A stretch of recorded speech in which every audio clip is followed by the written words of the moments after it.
2 minutes pour comprendre. Aujourd'hui, on va vous parler du cynorhodon. Qu'est-ce que c'est que le cynorhodon? C'est la question que je vais poser à Florence Foucault. Vous êtes auteur de Intérêt nutritionnel des plantes sauvages. Vous êtes diététicienne nutritionniste. Le cynorhodon, à quoi ça ressemble?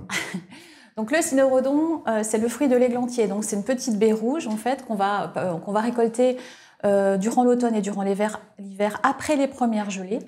L'intérêt, c'est que ce fruit est très riche en vitamine C, de l'ordre de 950 mg au 100 g, beaucoup plus riche que l'orange, par exemple, qui en contient 53 mg au 100 g.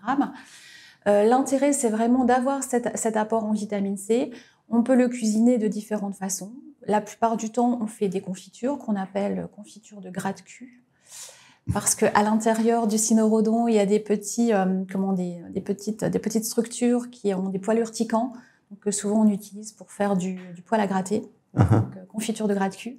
Sinon, on peut également faire des sirops riches en vitamine C pour l'hiver, à condition que la température de cuisson soit inférieure à 75 degrés, justement pour garder un maximum de vitamine C. Oui, parce que plus la température de cuisson est haute et plus on détruit finalement la vitamine C. La vitamine C est sensible à l'oxydation, mais également à la chaleur, donc il faut faire attention.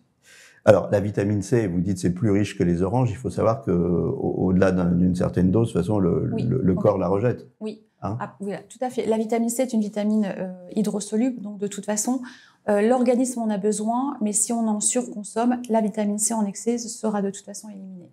Pourquoi il faut l'accueillir juste après les premières gelées? Alors, juste après les premières gelées, parce qu'effectivement, le froid des premières gelées va modifier en fait la texture du cynorhodon.